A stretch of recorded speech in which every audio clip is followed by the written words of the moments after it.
할렐루야. 옛날 우리 부모님들 보면은 그 정성이 대단했습니다. 새벽 일찍 우물에서 정한수를 떠다 놓고 가족의 안녕과 자녀들의 성공을 비는 부모님이 계셨었고, 새벽마다 목욕 재개하며 정성을 바친 부모님들도 계셨습니다. 이 모든 일들이 예수 그리스도께서 이 땅에 전파되기 전에 있었던 일들이지만, 이런 정성들이 오늘날 한국교회 새벽 기도로 이어졌습니다.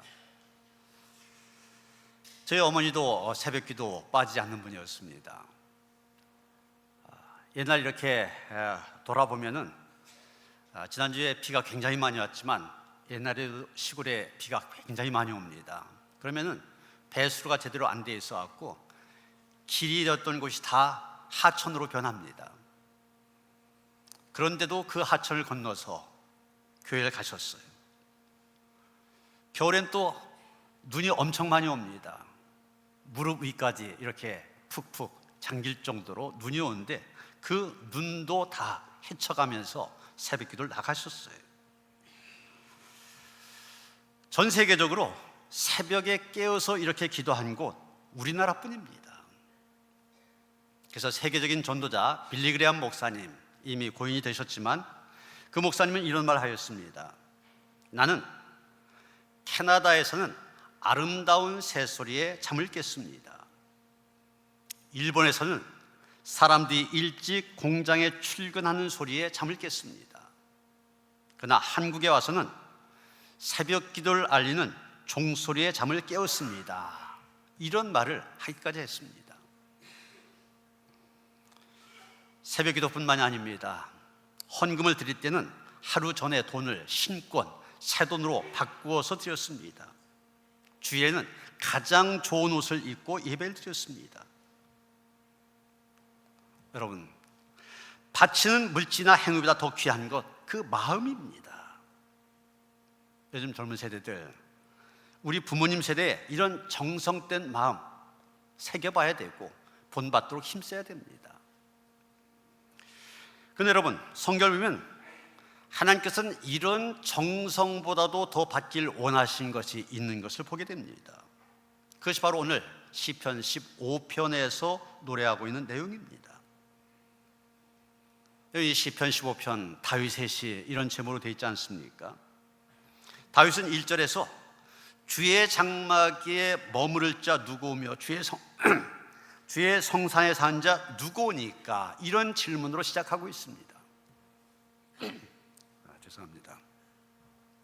이 질문은 하나님이 찾는 사람은 누구냐, 이런 질문으로 바꿀 수 있을 것입니다. 하나님이 찾는 사람이 누구냐? 많은 헌물을 바친 사람이냐? 일천번제로 강물 같은 기름을 바친 사람이냐? 아니면 자기의 소중한 것을 내어놓은 사람이냐? 미가 선자는 미가 6장 6절서부터 8절, 누구라도 하나님의 마음을 잘 알았던 사람인데 그는 이렇게 노래하고 있습니다. 내가 무엇을 가지고 여호와 앞에 나아가며 높으신 하나님께 경배할까? 내가 번제물로 1년 된 송아지를 가지고 그 앞에 나아갈까? 여호와께서 천천의 순양이나 만만의 강물 같은 기름을 기뻐하실까? 내 허물을 위하여 내 맏아들을, 내 영혼의 죄로 말미암아 내 몸의 열매를 드릴까? 사람아, 주께서 선한 것이 무엇임을 내게 보이시나니 여호와께서 내게 구하신 것은 오직 정의를 행하며 인자를 사랑하며 겸손하게 내 하나님과 함께 행한 것이 아니냐? 신약시대 사도 바울은 또 이렇게 권면합니다. 너희 몸을 하나님이 기뻐하신 거룩한 산 제물로 드리라. 여러분, 사무엘상을 보면은 이스라엘 백성들이 왕을 원하였을 때, 우리에게도 왕을 세워달라 그랬을 때 하나님께서는 사울을 이스라엘의 왕으로 세우셨습니다. 그런데 사울이 하나님의 말씀에 불순종했을 때 하나님은 그 사울을 버리시고 새로운 사람을 찾으셨습니다. 그렇게 찾은 사람이 바로 다윗입니다. 하나님이 찾으시는 사람 다윗 어떤 사람이었습니까? 사무엘상 13장 14절에 보면 여호와께서 그의 마음에 맞는 사람을 구하여 여호와께서 그를 그의 백성의 지도자로 삼으셨느니라. 여러분, 하나님이 어떤 사람을 찾으셨다고 했습니까? 하나님의 마음에 맞는 사람, 하나님의 마음에 맞는 사람을 찾으셨다고 했습니다. 다윗이 하나님의 마음에 맞는 사람이었기 때문에 하나님께서 그를 찾으셨습니다. 지금 다윗의 관심 역시 내가 하나님의 마음에 맞는 사람이 되는 거기에 있습니다. 그렇기 때문에 그는 1절에서 하나님께 질문을 했던 것입니다. 하나님이 찾으신 사람이 누구십니까? 이 질문 좀 더 다르게 본다면 이렇게 말할 수 있을 겁니다. 하나님, 제가 어떤 신앙이 되기를 원하십니까? 여러분, 하나님이 누구를 찾으십니까? 아니, 우리가 하나님의 찾는 사람이 되려면 어떤 신앙이 되어야 됩니까? 오늘 본문은 다윗이 하나님이 찾는 사람이 되기 위하여 부단히 노력하고 힘썼던 세 가지에 대해서 얘기하고 있습니다.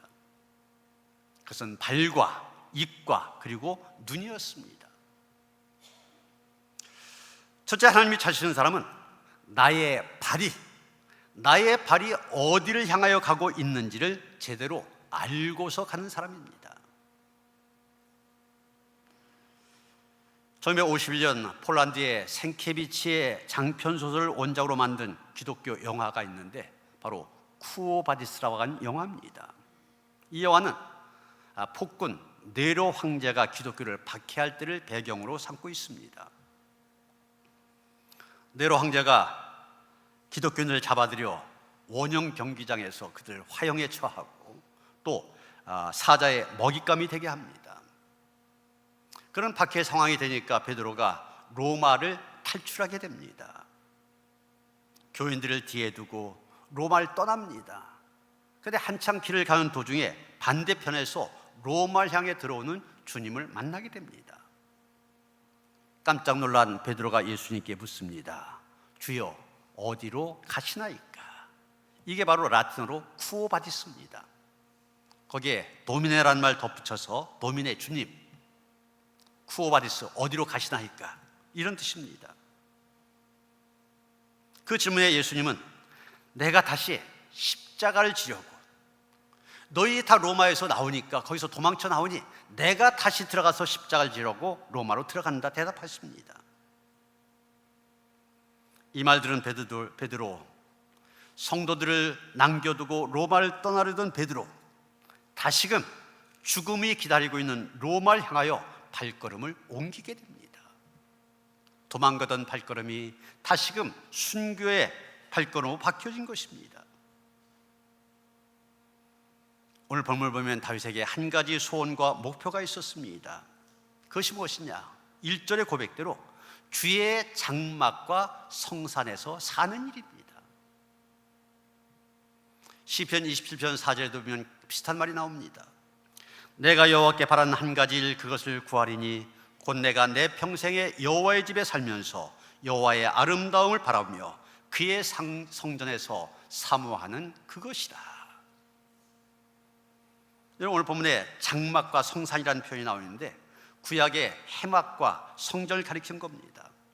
오늘날 표현으로 얘기한다면 예배 자리, 바로 이 예배의 자리를 가리키는 것을 볼 수가 있습니다. 다윗은 여호와의 전을 앙망하며 사모하였으며 다윗은 하나님을 찬양하고 예배한 곳으로 빨리 달려가고 싶어 했던 것입니다. 여러분, 예배의 자리로 달려간 것이 그의 소원이었고 목표였다. 우리 입장에서는 이해가 안 될 수도 있습니다. 그런데 이해하려면 다윗의 상황을 우리가 알아야만 됩니다. 지금 다윗 어떤 상황입니까? 예배 자리에 나아가 하나님 앞에 예배를 드리고 싶지만 예배 드릴 수 없는 상황입니다. 왜 그렇습니까? 지금 쫓겨다니고 있기 때문에 그렇습니다. 사울왕에게 쫓겨다닙니다. 정말 오랜 기간 쫓겨다니면서 하나님을 찬양하며 예배한 자리에 나아갈 수가 없었습니다. 다윗이 예배할 수 없었던 그때 환난의 때였었고 고통과 불행의 때였다는 것을 우리가 알 수가 있습니다. 여러분, 성경을 보면 이스라엘 백성들도 하나님을 예배하지 못하던 때가 있었습니다. 분명히 하나님께로부터 나에게 제사를 드리라, 예배하라 명령을 들었지만 할 수가 없었던 때 언제입니까? 애굽에서 종살이 할 때였습니다. 바벨론에서 포로 생활할 때였었습니다. 예배를 드리고 싶어도 예배드릴 수 없었습니다. 여러분, 우리나라도 예배하지 못하던 때가 있었습니다. 36년 일제 통치를 받을 때, 또 공산치하에 있을 때, 지금도 북한에서는 예배 자유가 없잖아요. 드리고 싶어도 드릴 수가 없습니다. 이제는 벌써 까마득한 옛날 이야기처럼 생각이 들지만 오래전 얘기도 아닙니다. 코로나19 때 우리 현장 예배가 금지되어 이 예배 자리에 모이는 것이 금지가 되어져서 영상으로, 유튜브로 예배드리던 그런 때도 있었지 않습니까? 그때도 교회 가서 예배를 드리고 식당에 가서 식사를 하는 일상의 삶, 이 일상의 삶을 살 수 있다고 하는 것 자체가 얼마나 큰 축복이냐, 이런 이야기를 많이 했었는데, 우리는 오늘 본문의 다윗의 고백을 통해서도 지금 우리가 예배드릴 수 있는 것, 이 자체가 얼마나 큰 축복인지를 다시 한번 깨닫게 됩니다. 그런데 오늘 우리는 이런 예배가 무시당하고 과소평가되는 그런 시대를 살고 있습니다. 그러나 요한복음 4장 23절 보면 예수님 말씀하십니다. 아버지께서는 예배하는 자들 찾으시느니라. 예배하는 자를 찾으신다고 그랬어요. 예배를 삼하는 성도를 되어주시길 바랍니다. 우리가 어떻게 예배해야 됩니까? 예배가 무엇입니까? 여러분, 예배에 대한 정의가 여러 가지가 있는데, 예배에 대한 가장 단순한 정의를 얘기한다면 예배는 하나님을 바라보는 것이다, 이렇게 얘기할 수 있을 겁니다. 하나님을 바라보는 것. 그런데 하나님을 바라보면 하나님을 닮게 되어 있습니다. 사람은 모두가 본능적으로 바라보는 대상, 닮도록 되어 있기 때문에 그렇습니다. 청교도 작가인 나다나엘 호돈이 큰 바위 얼굴이라는 그런 책을 썼습니다. 어느 평화로운 시골 마을 산마을 위에 보기만 해도 준엄하고 자애로운 큰 바위 얼굴이 있었습니다. 그런데 이 마을에는 이 얼굴 닮은 주인공이 이 마을에서 나오리라, 그런 오래된 전설 같은 예언이 있었습니다. 그래서 마을 사람들 그의 출현을 기다립니다. 처음에 상인으로서 크게 부자가 된 사람이 등장합니다. 마을 사람들이 환호했지만 그는 불쌍한 사람들에게 동전 몇 푼 던져줄 뿐이었고 끝내는 재산 다 탕진해버리고 맙니다. 그 후에 피와 천둥의 노인이란 별명을 가진 장군이 등장합니다. 이 사람 용기 있는 사람이었지만 마을 사람들이 기다려오는 사람은 아니었습니다. 그 후에 유명한 정치인이 등장합니다. 그는 언변에 능했지만 역시 마을 사람들이 기다려오는 사람은 아니었습니다. 마지막으로 아름다운 시를 쓰는 시인이 등장합니다. 사람들은 그에게 매혹을 느꼈지만 그는 스스로 자기는 큰 바위 얼굴 닮지 않았다고 고백합니다. 마을 사람들, 왜 전설의 주인공이 등장하지 않을까 실망 속에 살아가는데, 어느 날 동네 사람들을 모아놓고 어니스트가 연설을 합니다. 마을 사람들을 향하여 연설하는 어니스트를 바라보던 시인이 소리칩니다. 어니스트다, 보라, 어니스트가 큰 바위 얼굴을 닮았다. 여러분, 마을 사람들이 기다려온 사람은 그들 가운데 있었습니다. 이 사람은 여러분 좀 전에 그림에서 보셨던 것처럼 아침에도 저녁에도 늘 그 바위를 보면서 살았습니다. 젊어서도 늙어서도 그 바위에 시선을 고정시키고 살았습니다. 그 바위가 그의 안식이었고 그의 위로였고 희망이었습니다. 그렇게 살다 보니 자신도 모르는 사이에 큰바의 얼굴을 닮아갔던 것입니다. 여러분, 오늘 우리가 지금 드리는 이 예배를 통하여 하나님을 바라보고 예배를 통하여 하나님을 만난다면 이런 변화 우리에게도 나타날 것입니다. 어느 날엔간 사람들이 보라, 예수님의 얼굴을 닮은 사람이다, 예수님의 성품을 닮은 사람이다, 예수님처럼 큰 사랑을 하는 사람이다 외치게 될 것입니다. 바로 여러분을 보며 큰 위로를 얻고 평화를 얻고 사랑을 발견할 수 있게 될 것입니다. 우리의 발이 예배의 자리를 향하여 달려가는 발걸음, 그래서 하나님을 바라보는 우리의 삶이 되어져야만 됩니다. 두 번째, 하나님이 찾으시는 사람은 나의 입이 무엇을 말하고 있는가를 제대로 아는 사람입니다. 심리학자들은 그런 얘기를 합니다. 사람이 기분이 좋으면 입이 커지면서 입꼬리 부분이 올라간다고 그래요. 그런데 남을 비방한다든지 흉볼 때는 입이 작아지고 입꼬리 부분이 내려간다는 겁니다. 그래서 입모양이나 표정을 통하여서 그 사람의 마음의 상태를 알게 된다는 거죠. 다윗은 우리의 입을 어떻게 사용할지를 얘기하고 있습니다. 3절 보시면 그의 혀로 남을 허물하지 아니하고 그의 이웃에게 악을 행하지 아니하며 그의 이웃을 비방하지 아니하며 그렇게 말하고 있습니다. 심리학자들이 말한 방식으로 이 말을 표현한다면 다윗은 나는 상대방에게 말할 때 입이 작아지고 입꼬리 부분이 내려가지 않겠습니다, 이렇게 말하는 것입니다. 여러분, 축구나 농구 경기 하는 것을 보면은 이 경기가 많이 부딪히는 경기잖아요. 그런데 공이 아니라 사람을 밀쳤을 때 심판이 파울 그래갖고 호루라기를 붑니다. 파울을 부는 게 무슨 얘기입니까? 너 규칙을 위반했다는 뜻입니다. 다윗이 말한 허물과 비방이라는 단어가 바로 파울이라는 뜻입니다. 사람과의 관계에서 분쟁이 일어나고 갈등이 일어난 것, 바로 규칙을 어긴 파울의 말 때문에 생긴 것입니다.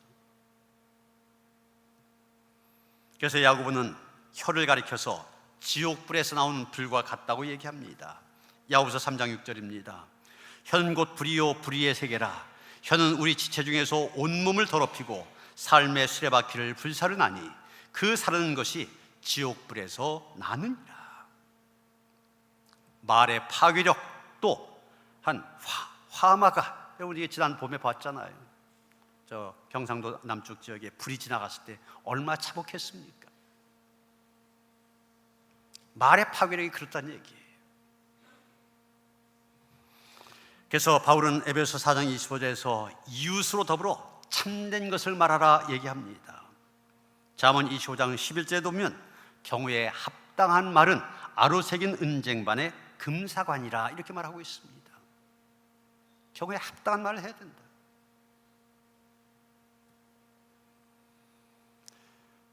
옛날 어느 작은 시골 천주교회에서 주일 미사 중입니다. 신부를 보자던 한 소년이 실수를 해서 성찬에 사용할 포도주 그릇을 떨어뜨렸습니다. 신부가 즉시 이 소년의 뺨을 쳐올리며 소리칩니다. 어서 물러가고 다시는 제단 앞에 나오지 말아라. 이 소년이 장성하여 공산주의 대지도자 유고슬라비아의 티토 대통령이 되었습니다. 아주 악한 대통령으로 유명합니다. 그런데 또 다른 천주교회에서도 비슷한 일이 있었습니다. 주일 미사를 돕고 있던 소년이 실수로 성찬에 쓸 포도주 그릇을 떨어뜨렸습니다. 신부는 곧 이해와 동정이 어린 사랑의 눈으로 그를 바라보며 조용히 속삭입니다. 내가 앞으로 신부가 되겠구나. 이 소년이 성장하여 그 유명한 대주교 훌톤 시인이 되었습니다. 티토 대통령은 신부의 말대로 제단에서 물러가 하나님이 안 계시다고 하나님을 비우는 공산주의자가 되었고, 쉰이라고 한 소년 신부의 말대로 귀한 하나님의 일꾼이 되어졌습니다. 어느 과학자는 말하기를 우리의 뇌세포의 98%가 말의 지배를 받고 있다고 하였습니다. 또 우리의 말에는 행동을 유발하는 힘이 있다는 그런 말을 하기도 합니다. 우리가 입에서 한 말이지만 이 말이 뇌세포에 전달되면 뇌는 척수신경을 지배해서 행동으로 나타내게 한 것입니다. 그래서 잠언 18장 20절에 보면 사람은 입에서 나온 열매로 말미암아 배부르게 되나니 곧 그의 입술에서 난 것으로 말미암아 만족하게 되느니라, 그렇게 말합니다. 베드로전서 3장 10절 11절에도 보면 그러므로 생명을 사랑하고 좋은 날 보기를 원하는 자는 혀를 금하여 악한 말을 그치며 그 입술로 거짓을 말하지 말고 악에서 떠나 선을 행하고 화평을 구하며 그것을 따르라, 이렇게 권면하고 있는 것입니다. 이렇게 성도의 언어 생활에는 지혜가 필요합니다. 깊이 생각하고 경우에 합당한 말을 하면서 살 수 있어야 됩니다. 경우에 합당한 말, 은쟁반의 금사가와 같다고 하였습니다. 불평의 말 대신에 감사의 말을 하고 살아야 됩니다. 그러면 감사가 더욱 넘치는 삶이 되어질 것입니다. 저주의 말 대신에 축복의 말을 하며 살아야 됩니다. 자신에게 복으로 돌아올 것입니다. 비판의 말 대신에 칭찬의 말을 하고 살아야 됩니다. 그러면 칭찬이 자신에게로 돌아올 것입니다. 의심의 말 대신에 믿음의 말을, 부정의 말 대신에 긍정의 말을 하고 살아야 됩니다. 그 가운데 하나님의 은총이 넘치게 될 것입니다. 시편 141편 3절 보면 다윗은 여호와여 내 입에 파수꾼을 세우시고 내 입술의 문을 지키소서, 이렇게 기도하였습니다. 아예 문지기를 세워서 악하고 비방하는 말 삼가하고 덕을 세우고 유익한 말 하는 그런 우리가 되도록 힘써야 됩니다. 세 번째, 하나님이 찾으시는 사람은 나의 눈이 무엇을 보고 있는지를 제대로 아는 사람입니다. 마태복음 6장 22절 23절 보면 예수님 말씀하십니다. 내 눈이 성하면 온몸이 밝을 것이요 눈이 나쁘면 온몸이 어두울 것이니. 이 말 그대로 받아들여서는 안 됩니다. 시력이 좋아야 된다는 얘기가 아닙니다. 성하다는 말, 정확하다는 뜻입니다. 나쁘다는 말은 부정확하다는 뜻입니다. 그래서 눈이 밝다는 말은 바르게 판단할 수 있는 능력을 가리키는 것입니다. 우리가 옳고 그른 거 분별한다고 하는 거 쉬운 일이 아닙니다. 그런데 4절에 보면 다윗은 그의 눈은 망령된 자를 멸시하며 여호와를 두려워한 자를 존대하며, 그렇게 말하고 있습니다. 망령된 자, 여호와를 두려워한 자 잘 구분한다는 얘기입니다. 구별할 줄 안다는 얘기예요. 여러분, 우리의 눈이 옳고 그릇된 것을 분별할 수 있는 그런 눈이 되어야만 됩니다. 미국의 17대 대통령 존슨, 독학으로 선거한 사람입니다. 원래 양복점 재단사 출신입니다. 그는 대통령이 되어서 역대 대통령 가운데 처음으로 탄핵을 당하기도 하였습니다. 그런데 이 존슨 1867년 미국 본토의 5분의 1에 해당하는 알래스카를 720만 달러의 소련으로부터 매입을 했습니다. 이 일이 존슨 대통령의 최대 공적으로 평가되고 있습니다. 그런데 그때 그 당시 정부가 알래스카를 사들였을 때 의회는 실무자였던 국무장관 시오드와 존슨 대통령을 소환하여 그에게 맹공격을 퍼부었습니다. 공격의 내용은 왜 의회를 무시하였느냐, 또 무시하고 아무 쓸모없는 땅은 엄청난 돈을 주고 사들였냐, 이게 공격의 핵심이었습니다. 의회에 불려나간 존슨이 정중히 사과하였습니다. 죄송합니다. 그러나 이미 사버린 걸 어떻게 하겠습니까? 의회를 거치려고 생각해 보았지만 그렇게 되면 매스컴이 떠들어 소문이 퍼지게 될 것이고, 따라서 소련이 팔지 않겠다고 하거나 값을 많이 달라고 할 것 같아서 국무장관과만 의논을 하고 샀습니다. 그랬더니 의원들은 더 공격을 합니다. 아니, 그렇게도 얼음이 필요하다면 겨울에 꽁꽁은 저 미시시피 강의 얼음을 깨다가 쓸 것이지, 미쳤다고 저 쓸모없는 땅덩어리 720만 불이나 주고 사지었느냐, 막무가내로 욕을 퍼붓습니다. 그러면서 의회가 조사단을 구성하여 알래스카 조산을 파견합니다. 그래서 알래스카 땅을 조사해 봤더니 금과 백금이 가득하고 풍요한 어장과 산림이 우거져 있었고, 무엇보다도 석유가 무진장 매장되어 있더란 겁니다. 그 조사 결과를 받아든 의회가 코가 납작해진 가운데 대통령을 찾아가 이번엔 칭찬을 합니다. 의회에서 있었던 당신의 사과를 돌려드립니다. 알래스카는 얼음 창고가 아니라 보물 창고입니다. 참 잘 사셨습니다.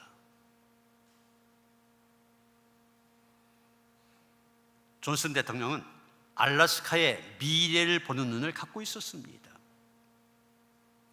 이 눈이 보물 창고인 알래스카, 미국 땅이 되게 한 것입니다.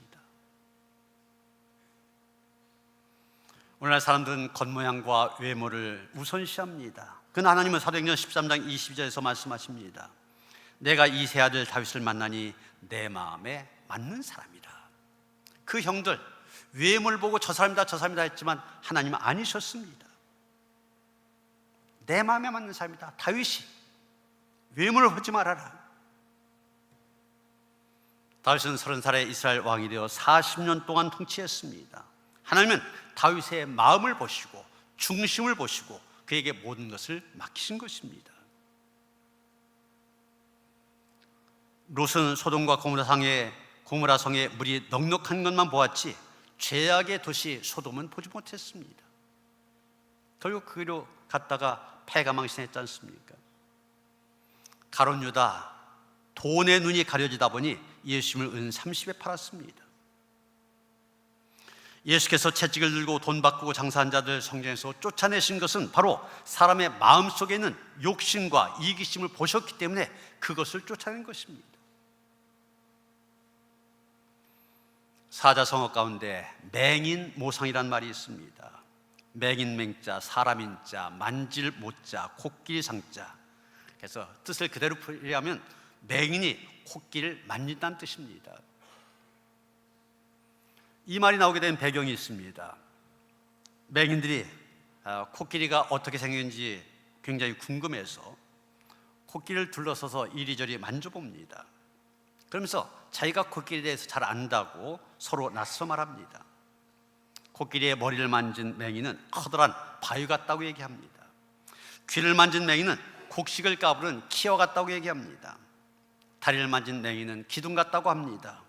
옆구리를 만져본 맹인 담벼락 같다고 하였습니다. 그때 코끼리의 꼬리를 만져본 맹인 이렇게 말합니다. 허허, 너희들 모두 틀렸어. 왜 엉뚱한 소리들이야? 코끼리는 가늘고 긴 노끈처럼 생겼어. 그래서 맹인 모상, 이 말은 전체를 보지 못하고 자기가 알고 있는 부분만 갖고 고집한 것을 가르칠 때 쓴 말입니다. 여러분, 여기 맹인들, 그 중에 아무도 코끼리 전체를 본 사람이 없습니다. 만짐을 통하여 부분적으로만 알았습니다. 그게 자기 한계 안에서 말할 수밖에 없었습니다. 무엇을 말합니까? 사람이 보는 눈, 한계가 있다는 것이고 보고 판단하는데도 한계가 있다는 얘기입니다. 그러나 가장 중요한 것은 사람의 마음입니다. 눈에 보이는 것보다 감춰져 있는 마음을 소중히 봐야만 됩니다. 사랑하는 성도 여러분, 하나님이 찾으시는 사람은 나의 발과 입 그리고 눈이 바르게 사용되도록 힘쓰는 사람입니다. 우리의 발과 입, 눈이 악의 도구가 아니라 덕을 세우고 유익한 도구로 사용되도록 힘쓰는 성도들, 그래서 하나님이 찾으시는 믿음의 사람으로 살아간 성도들 되어주시기를 주님의 이름으로 축원합니다. 하나님, 우리의 발걸음 날마다 예배의 자리를 향해서 달려가길 원합니다. 우리의 입이 필요한 말 할 수 있게 하시고 우리의 눈이 볼 것을 제대로 볼 수 있는 눈이 되게 하여 주시옵소서. 그래서 우리 모두가 하나님이 찾으시는 삶 되어서 하나님의 영광을 위하여 살아가게 하여 주시옵소서. 예수 그리스도 이름 받들어 기도하여 싸움나이다. 아멘.